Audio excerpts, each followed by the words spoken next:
Restoration Passion, Panzer IV Ausf Model H, made by Volmag. So on a Panzer IV, the turret is setting off to the left. Jeez. Yeah. So that's the center of the turret. Yes. The turret's...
Tell me about this gun. This thing looks pretty impressive, and for a big gun guy, like, you know, this round looks like it's got some sting to it. Yeah. As I mentioned prior, this was a super performing gun. It was used in its there was minor variances to it when it was used, but the Sturmgeschütz, which were prolific throughout the war, 8,000 or so. I mean, a lot of Sturmgeschütz were made. Yeah. They had minor variances, but it was primarily this gun. Some of the Panzerjägers or tank killer weapons vehicles would use this same gun. Panzer IVs. Once it came out, it was a super performing weapon. Mm-hmm. And this is an adaptation from the shorter 75 that you would see out there? Yeah, we get deep into gun stuff, and I'm not going to know a lot. They're both 75, but this round would not go in a short 75. I think there was changes. It's 75 in name and in dimension, but it's specifically, this round is specifically built for this or the Sturmgeschütz and these other guns that use this breech and barrel. Now, the infamous Pak 40 anti-tank gun, the 7.5, is that more or less the same unit that you see in this tank? More or less. It's 75 millimeter, but the barrel is shaped different. It's the rounds are completely shaped different. Okay. So there was not interchangeable at all. Pak 40 and KVK. Okay. KWK is the vehicle designation for vehicle-mounted guns is KWK. Okay. So this is a KVK 40. Right. And then ammunition types, like, is there anything special about this round, or was it all your standard, just high explosives, anti-tank, that type of thing? No, I think as in most of the nationalities at the time, they had multiple rounds for different purposes. They had smoke rounds. This is a high explosive round. This is an original round. Wow. They're pricey, so I've got a handful of them, a few of them. But what we've done is when I building this tank, I said I wanted it completely outfitted 100% like it was in the field. So I wanted rounds in the ammo racks. Okay. So these are actually a Russian 76 millimeter round. They were longer, but they have the general same shape. So we cut them to size and treated them so that they look and marked them so that they look like the German that does. rounds. So inside the tank it looks great. All the ammo racks are full of this stuff. Okay. But this is an original here. That's the original. Wow. Yeah. What's depicted here is it's kind of a rounded nose. That would be an armor-piercing round. Okay. So it would have like a ballistic cap on it. So as a kinetic round, it'd just punch through the armor. Yeah. These would be high explosive. So land, boom, big boom. Okay. Didn't penetrate armor much. And do you know if the Germans were into Hesh rounds as well, or was that not so much? Hesh high explosive squash head. Squash head, I'm not sure about the squash head part of it. They had a shape charge round that was a hollow charge round, and it was a blunter, and it would have a trigger. We have some cast plastic ones that are inside the tank. Okay. And then everyone talks about this type of a setup here, like a logistical way of getting the ammunition to the front, out of a truck and into the tank. Was that done in this unit These here? little racks.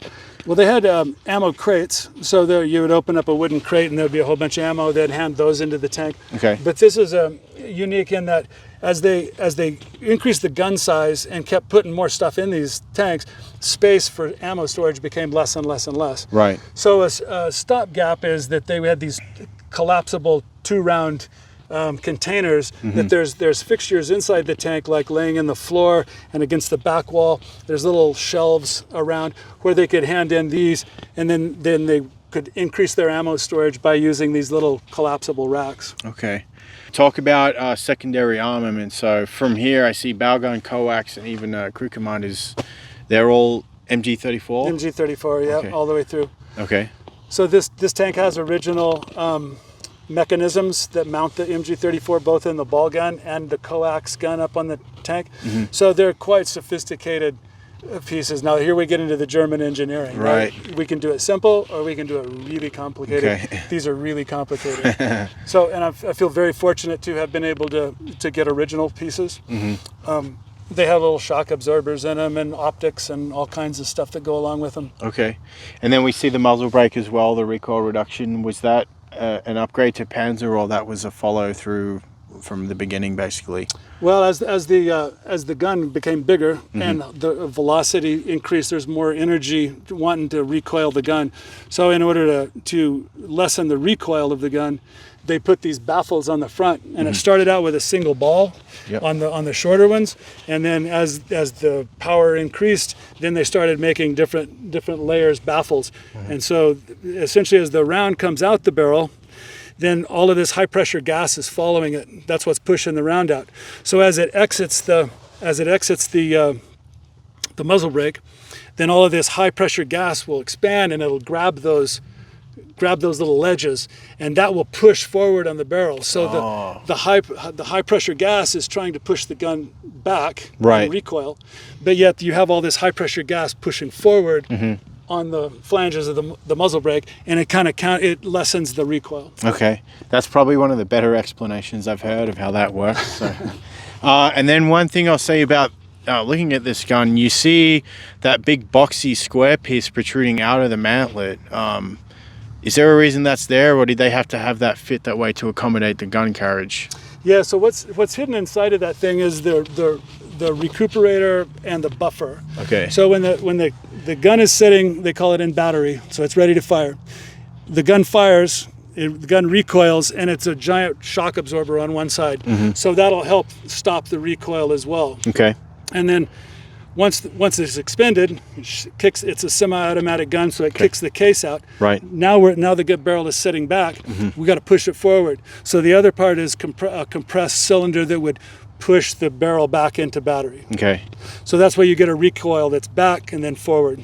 Now, is that replenish the system nitrogen and oil, or a spring, or what is the mechanism to get the gun back into battery? Don't know. Not sure. Okay. You're more the gun guy. Yeah. I know there's service hatches on it, and it's kind of complex inside. There's a carriage for it, and the cylinders are in there and stuff. But the internals on that, we didn't. Now, how are the gun parts to find for this thing? If you wanted to, could you find an all original gun for this and register it and shoot it? Theoretically, it's going to be hard to find, and secondly, it's going to cost a fortune. Yep. So, to our knowledge, nobody's live firing one of these. The Kavaka 40, I don't know of it. I know of some PAC 40s that are registered and firing live. But okay. I don't know of any live fire.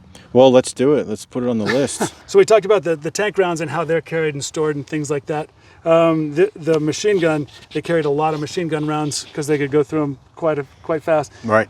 With 2 different machine guns. So this was the system for carrying and storing the machine gun rounds. They came in these little bags, and the little bags have a little hook on them, and so inside we'll see that you can hang these bags up, and there would be lots of bags, 50 bags, right? And each one has 150 rounds in it. Okay. So on that, any idea of round count? What are we going to be carrying with main armament and then machine gun ammo? That's something that I've known. It's something easily looked up. Right. I don't remember this. Yeah.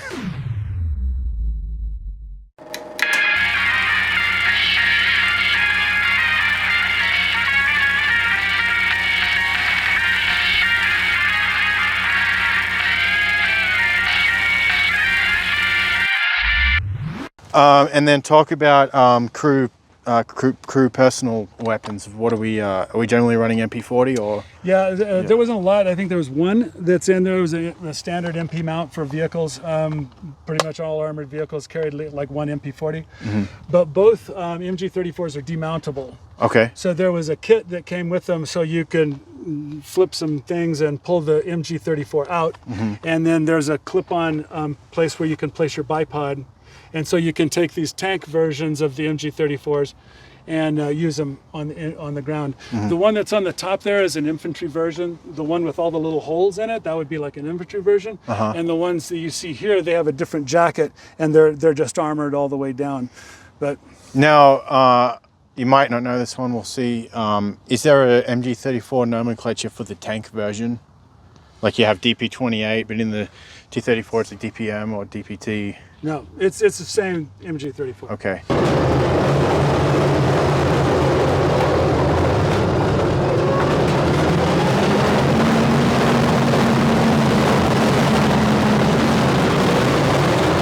There's 4 lifting hooks. So as I said, it's a birthday cake, right? So when you want to take off the top of the cake, it has lifting hooks too. See? Oh, yeah. So you got 2 lifting hooks in the back, 2 in the front.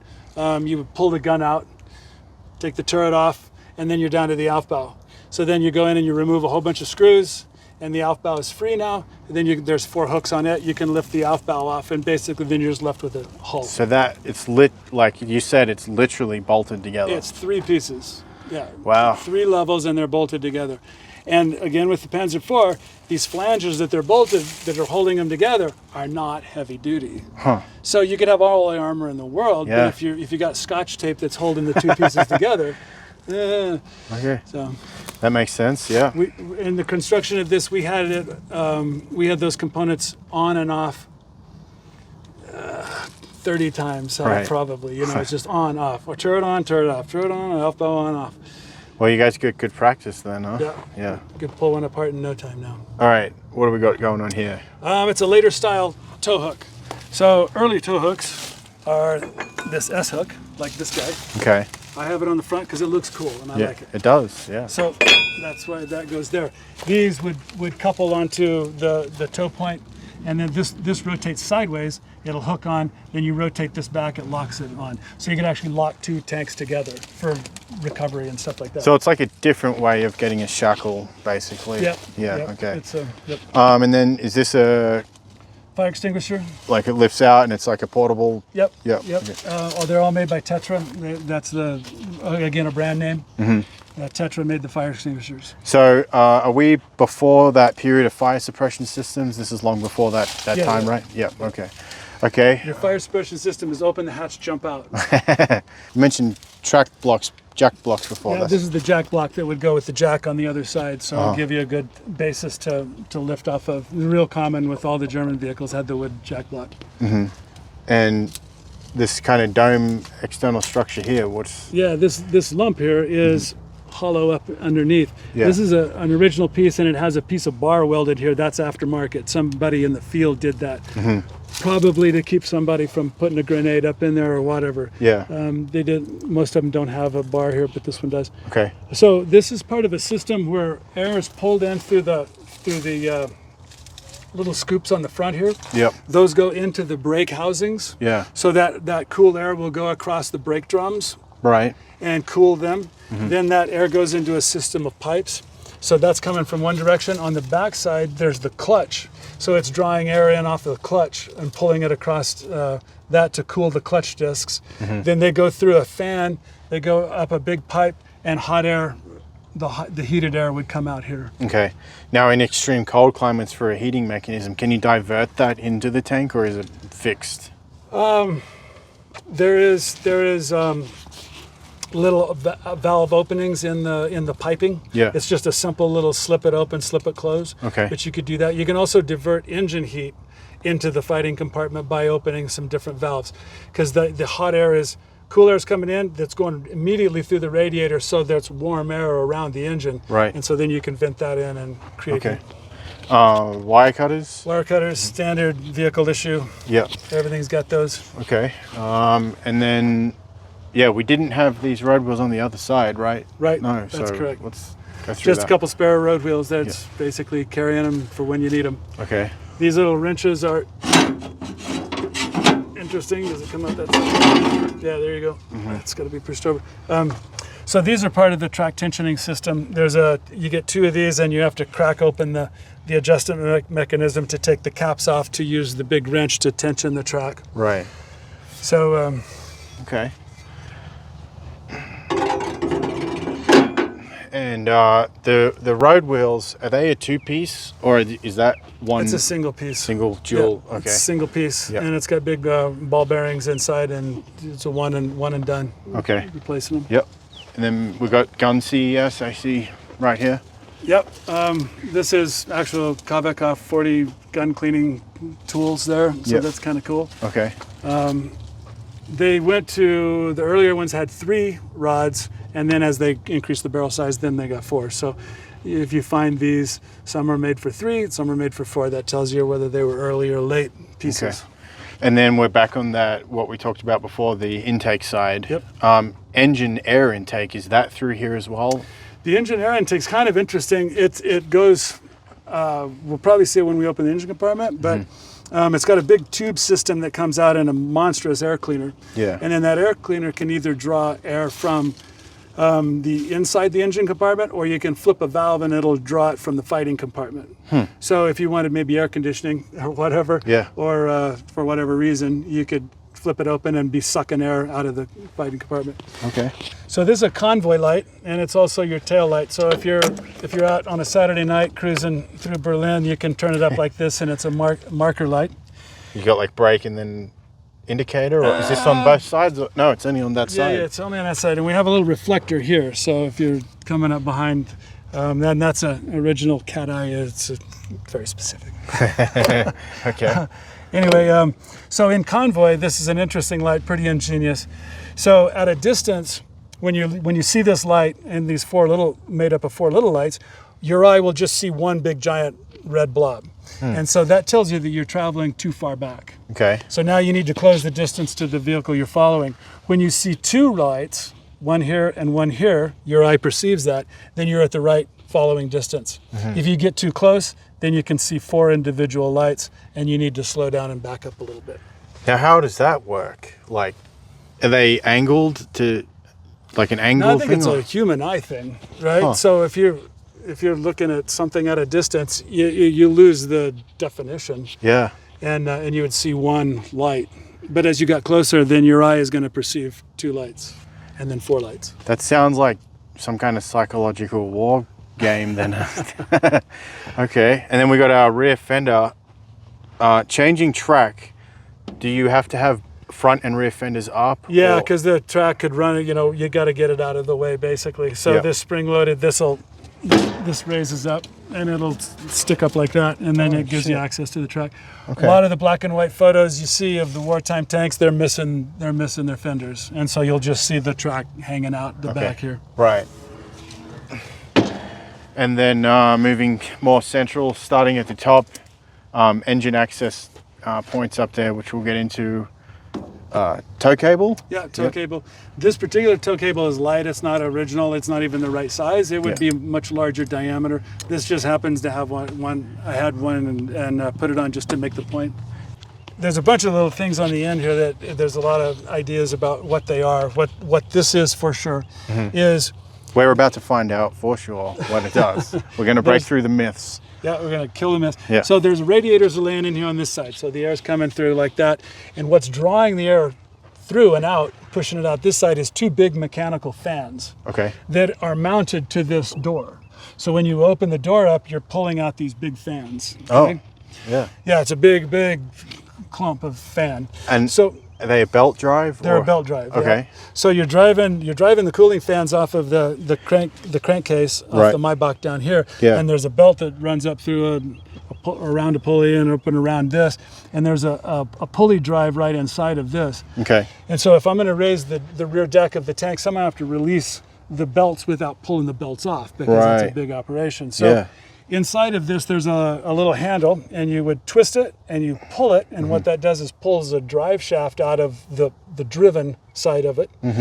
and then you let it go back over and it holds it back, and that frees the mechanical connection between the engine and the fans. Okay. So you would, if you're going to open the hatch, you'd have to reach in here, release that, then the fans can come open. Okay. So the fans are only on the right side. Yep. Okay. Radiators this side, fans on that side, air moves across. Okay.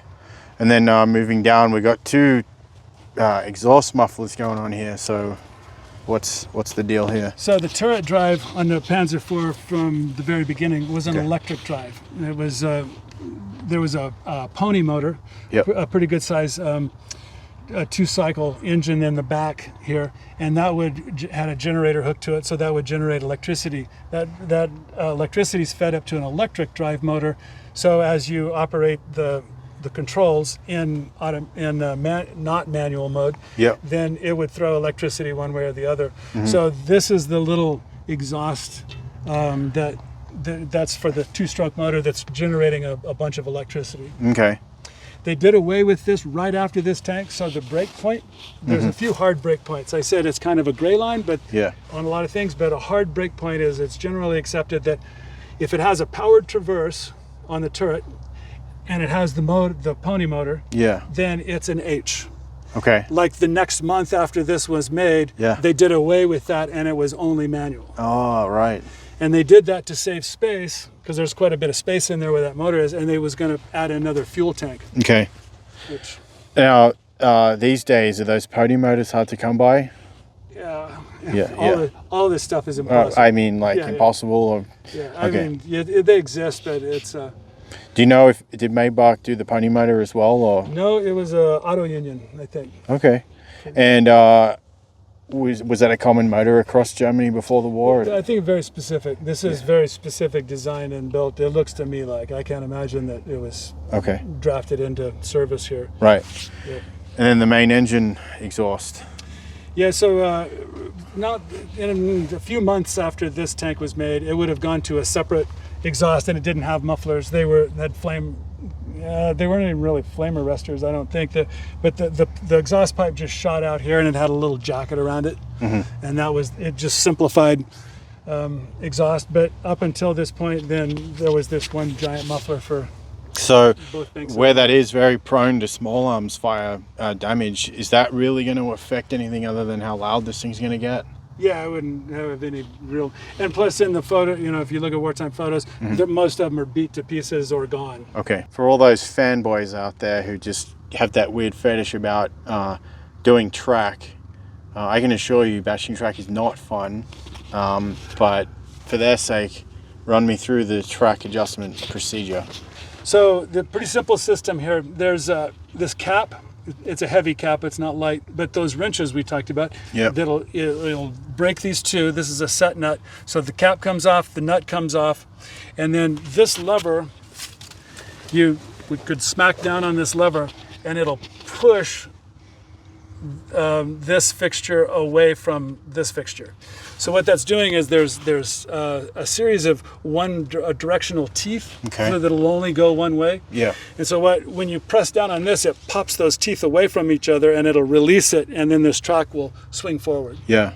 And then your track's released. Okay. So then when you've done your work and you come back and you set the track, you take your wrench that we saw on the other side, it slips over this splined shaft here. A bunch of guys get on the back of it, and you go, let's see, we would be raising it. So everybody gets on it, and we go, like that. This cantilever tightens the track. They do it as good as they can. And then those one-way ratcheting teeth, then they will grab. Right. Then you can take your wrench off, set this lock nut, and then put this cap on, lock it, you're done.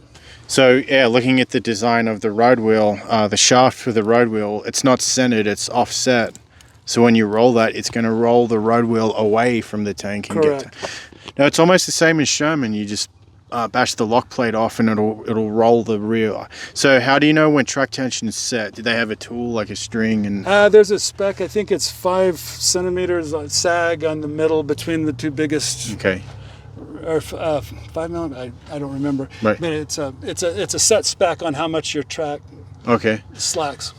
And then moving along, we got this recess in through here.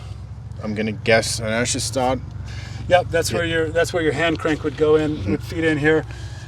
It would have some dogs inside. Everybody, the hand crank would be here, crank, crank, crank. Once you got this inertia starter whining up to speed, then you would disengage that, pull a lever inside, boom, boom, boom, and the momentum would turn the engine over. What bolts the Aufbau onto the hull? This is it. These bolts. So this piece is bolted to the hull with those bolts. That's crazy. Yeah. This back plate, and it kind of runs down the side. The motor plate or motor cover is kind of a sub part of the Aufbau, and it's made up of many components. So this is a piece. That piece over there, you got the doors, they come independent. This back plate comes off.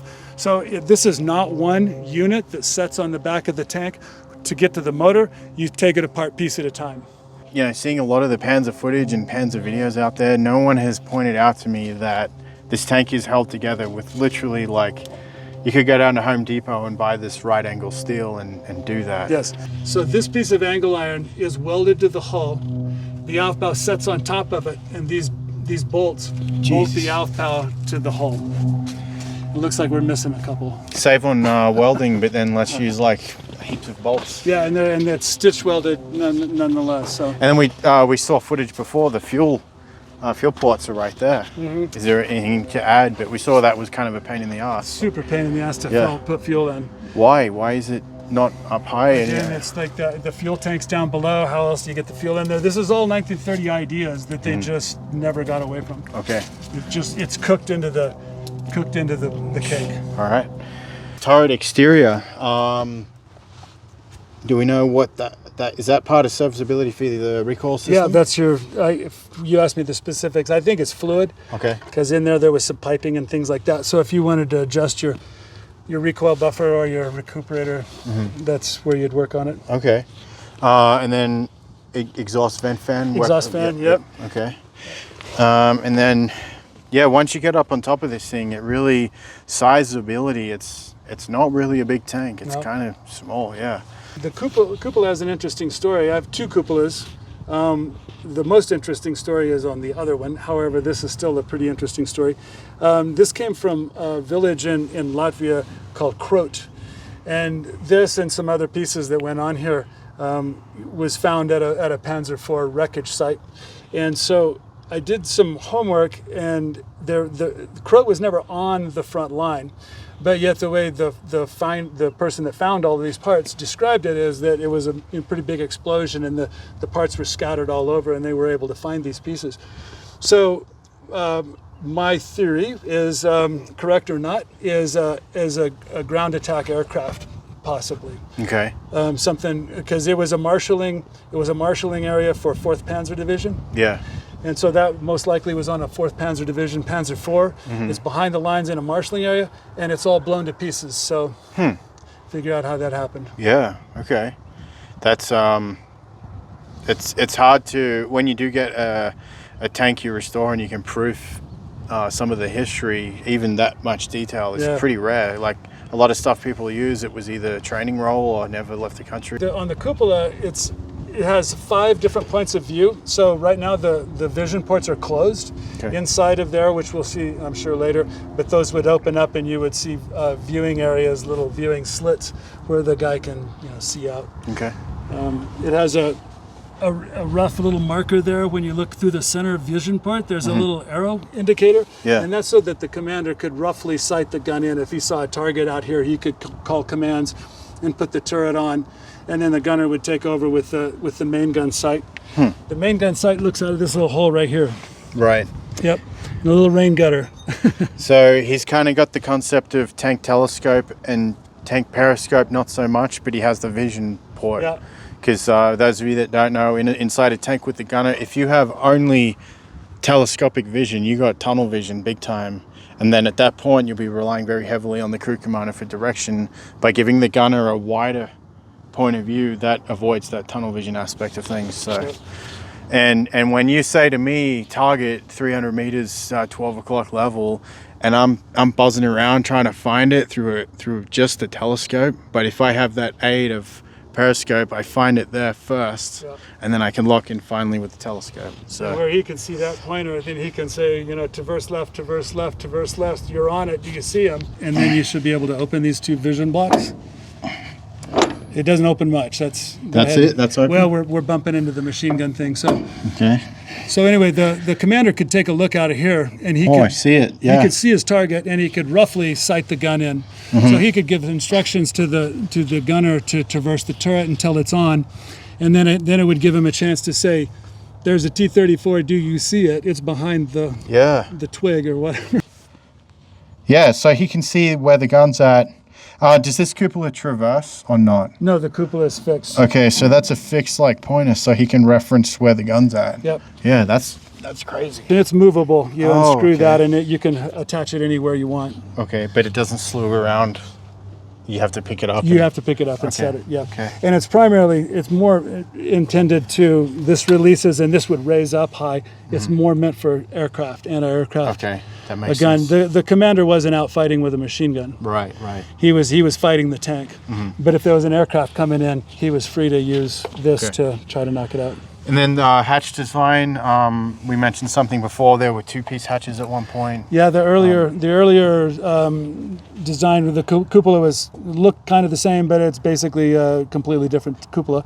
Yeah. And the when they went to the thicker armor, they went to this thicker cupola, and it became a one-piece hatch. Okay. The later Panzer IVs had hatches that popped open and swung out like a Panther or the Tigers, but at this time it was But why an open hatch. Why all the design changes on like a hatch? Is there like It's just a feedback big that- target, you know, and it's kind of in the way or whatever. Yeah. Yeah, a higher profile, I guess. It just drops. When it's this kind of hatch, you can pop it up and look out a crack, and then you'd have some protection above Yeah. if you left it in place, or you can spin it out of the way, and it just keeps a lower profile. Okay. These are little rain drains, little Oh, yeah. drip rails. Right, Yeah. when you get your water here, there was a gasket seal here, and then the water could bleed out these little holes, Okay. so you didn't get a shower every time you opened up.